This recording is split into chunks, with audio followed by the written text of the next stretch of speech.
خاموشی اپنا لو مگر کسی سے شکوہ نہ کرو، جب عزت نہ ملے تو کنارہ کر لو۔ غم اور مشکلات صرف اللہ کو بتایا کرو، اس یقین کے ساتھ کہ وہ تمہیں جواب بھی دے گا اور تمہاری تکلیف بھی دور کرے گا۔ 3 چیزیں انسان کو اللہ سے دور کرتی ہیں: اپنے عمل کو زیادہ سمجھنا، اپنے گناہوں کو بھول جانا اور اپنے آپ کو سب سے بہتر سمجھنا۔ 4 چیزیں بد نصیبی کی پہچان ہیں: آنکھوں کا خشک ہونا، دل کا سخت ہونا، امیدوں کا لمبا ہونا اور دنیا کی لالچ۔ انسان کی انسانیت اس وقت ختم ہو جاتی ہے جب وہ دوسروں کے دکھوں کا مذاق اڑانا شروع کر دیتے ہیں۔ معافی جس قدر شریعت کی اصلاح کرتی ہے، اتنا ہی کمینے کو بگاڑ دیتی ہے۔ جو جد و جہد کرتا ہے یقیناً کامیاب ہو جاتا ہے۔ ایک وقت ایسا بھی آئے گا کہ انسانوں میں بس اس کا حال بہتر ہوگا جو اپنے گھر میں موجود ہوگا۔ عقل مند کی ایک عادت یہ بھی ہے کہ وہ ضرورت یا دلیل کے بغیر بات نہیں کرتا۔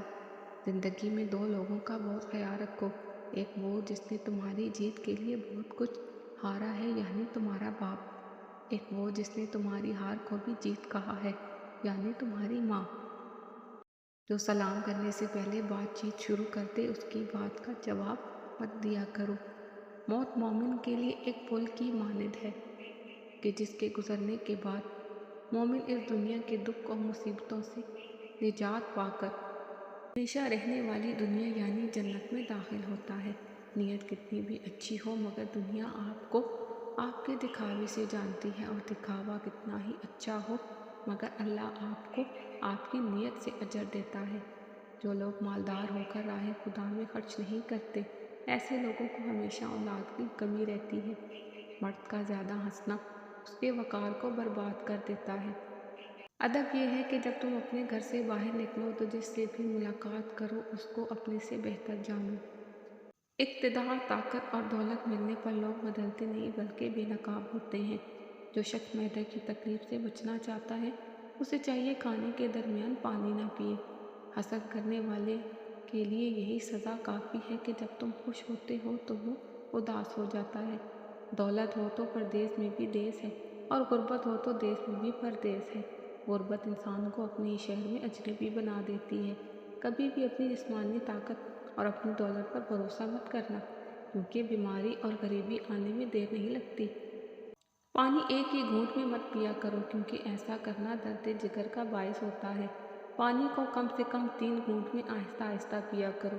کھانا ٹھنڈا کر کے کھاؤ، اس لیے کہ گرم کھانے سے برکت اور وسعت رزق ختم ہو جاتی ہے۔ مہمان کو رخصت کرتے وقت گھر کے دروازے تک ساتھ جانا چاہیے۔ شیطان تمہارے گھروں میں اس جگہ رہتا ہے جہاں مکڑی جالے تنتی ہے۔ اپنے گھروں میں مکڑی کے جالے مت رہنے دیا کرو، کیونکہ اس سے گھر میں غربت و پریشانیاں آتی ہیں۔ اپنے بچوں کو چکناہٹ اور میل کچیل سے پاک رکھا کرو، کیونکہ شیطان انہیں سونگھتا، پھر بچہ خواب میں ڈرتا ہو اور بے چین ہو جاتا ہے اور رونے لگتا ہے۔ جب گھر میں گوشت بنا کر کھاؤ تو ہڈیوں کو مکمل صاف مت کیا کرو، کیونکہ اس میں جنات کا بھی حصہ ہوتا ہے۔ اگر ہڈیوں کو مکمل صاف کرو گے تو وہ تمہارے گھر سے اس سے قیمتی چیزیں لے کر جائیں گی۔